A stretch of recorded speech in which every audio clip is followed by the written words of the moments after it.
मैं जिला परिषद प्रशाला बसोड़ में इयत्ता 9वीं कक्षा में पढ़ती हूँ। हम सब आपके सामने एक नाटिका प्रस्तुत करें। उसका नाम पर्यावरण और सुरक्षा है। खतरे में है पृथ्वी हमारी, मिलकर उसे बचाना है। ज्यादा से ज्यादा पेड़ लगाना है, हमें पर्यावरण बचाना है। मैं हजारों साल से बिना रुके बिना थके अपने पद पर चढ़ रही हूँ।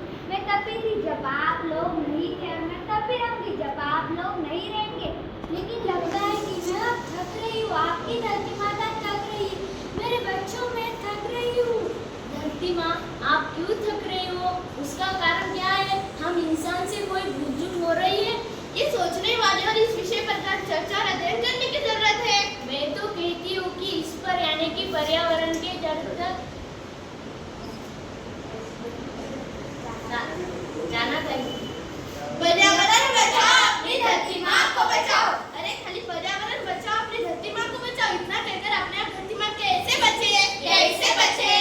इसके लिए पर्यावरण के जड़ तक जाना होगा। पर्यावरण में कौन कौन से घटक आते हैं इसका विमर्शन करना होगा और सभी घटकों को महत्व देकर उन्हें बचाना होगा। तभी तो अपनी धरती माँ बचेंगी। धरती माँ बचेंगी तो ही हम बचेंगे। इसका मतलब हमें पर्यावरण सुरक्षा पर ध्यान देना होगा। बच्चों, पर्यावरण में कौन कौन से घटक आते हैं जैसे कि वृक्ष, पौधे, पेड़, पानी, नदियाँ, पर्वत, मिट्टी, पशु, पक्षी, यह सब आते हैं। 5 जून को हम वर्ल्ड एनवायरनमेंट डे मनाते हैं, बहुत सारे पेड़ लगाते हैं, लेकिन उस पर ध्यान नहीं देते, उसका संरक्षण नहीं करते। इसलिए हर स्कूल में एक बच्चा एक पेड़ की मुहिम चलाई जा रही है। हर स्कूल में इको क्लब की स्थापना की गई है। खेतों में इस्तेमाल किए गए रसायन और रासायनिक खादों से पानी और हवा में जल धुल रहा है और मैं थक रही हूँ। खेतों में इनके छिड़काव से मुझे ऐसी जलती है जैसे आपके शरीर पर तेजाब के छिड़काव से आपकी त्वचा जलती। मेरे बच्चों को मेरी पीड़ा का अंदाज ही नहीं है। सही तो कह रही हूँ धरती माँ। हमारे जमाने में खेती में रासायनिक खाद का इस्तेमाल नहीं किया जाता था। जितना हो सके सेंद्रीय खाद यानी कि गाय का गोबर और बकरियों को खेत में बिठाकर प्राकृतिक खेती की जाती थी। उस जमाने की बात ही कुछ और थी। हर तरफ खुशहाली और हरियाली थी। मैं तो बहुत खुश थी, मैं तो बहुत हंसती थी। आप ही तो लोग थे जो प्राकृतिक खेती करते थे। इंसान की लालच से अपने प्रकृति पर बहुत सारे अत्याचार और संकट आए हैं।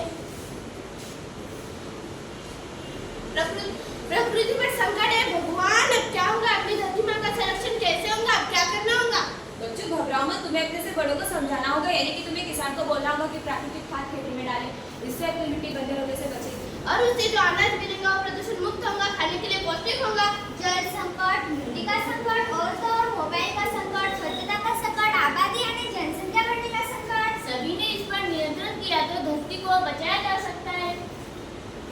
हजारों साल से हम पृथ्वी यानी कि धरती माँ के गोद में पले बड़े हैं। धरती माँ ने हमें सब कुछ दिया। हमने उसे क्या दिया? प्रदूषित जल, प्रदूषित अनाज, प्लास्टिक का इस्तेमाल, हर तरफ कूड़ा, हर तरफ कचरा, हर तरफ गंदगी, हर तरफ बीमारी। हम सबको पर्यावरण और प्राकृतिक से खेलने जानी चाहिए। मत करो पृथ्वी पर अत्याचार, क्योंकि यही तो है हमारे शास्त्रों का आधार।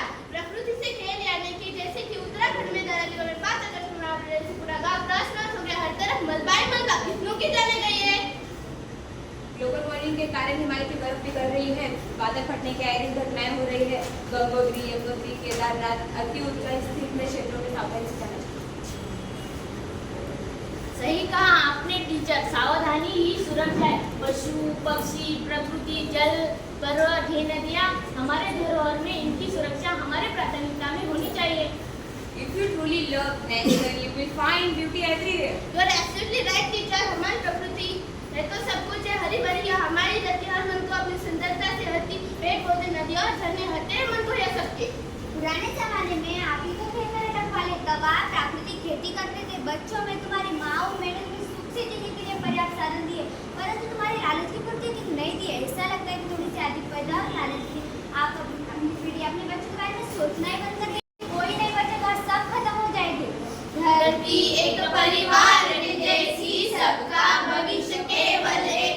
धरती एक परिवार जैसी, सबका भविष्य केवल एक। बचेंगी धरती, सभी बचेंगे, जीवन पथ की माँ